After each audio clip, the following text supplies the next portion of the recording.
Yeah, we just had Jerry Seinfeld in that very chair a few weeks ago. And Larry David. That's right. Larry's been here before. You met Larry before Jerry, or no? Yeah, chronologically. Yeah, in your I worked life. with Larry on a sketch comedy show called Fridays. I remember that. Yeah.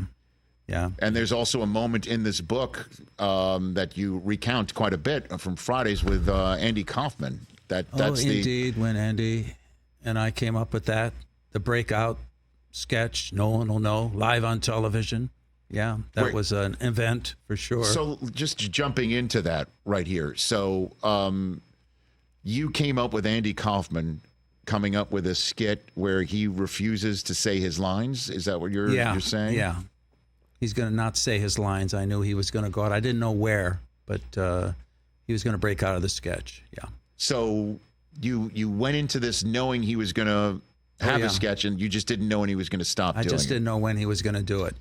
And at the beginning of that sketch, he's not saying all of his lines. So I don't know, is he going out now? I wasn't sure. I had to watch him very closely. Right. It sort of pulled me out of the scene. If you watch it, I'm not I'm not really quite in that scene. I'm watching Andy very carefully. Right. I was young. If we did it all over again, I would have played it cooler, I think. So a little more at ease. And at one point, did you ad-lib the rest of it yourself? Oh, yeah. Then it went crazy. So what happened after he stopped doing his lines? You know, it was really great because after, and we cut out and went to commercial, Andy was backstage crying. He had tears. He's really playing this all out. He's such a trickster. But I was so impressed that he could bring tears and apologize to everybody, saying, I'm so sorry. I'm so sorry. I don't know why I broke out of the sketch. And it was, and everyone's, the crew and everyone is so angry at him. And Andy is just playing it so beautifully. Tears and all. What an actor.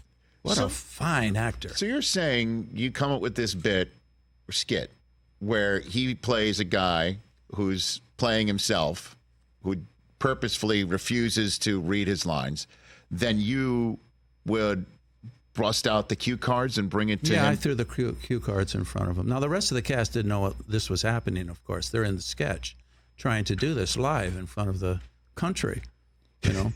And I knew Andy was going to break out of the sketch, and then we were going to have to take it from there. And you didn't know that like a damn near brawl was going to break out on the set? Yeah, the brawl was interesting. How protective that crew was. Is your crew that protective? Let's say I did something right now where they just jump on me and beat me up on the carpet. That's devotion. Probably that guy, maybe? Yeah, I think he's I would ask Jay to be the first one in. Right. The rest of you guys could just stay put. Yeah, I mean, you know. I got work to do. But I just find it fascinating isn't it? that he kept the persona, the bit going. Well, he came afterwards, back on the show a few weeks later. Now he had converted himself to Christianity and wanted to sing Christian songs to redeem himself for what he had done. I thought that was rather clever, too.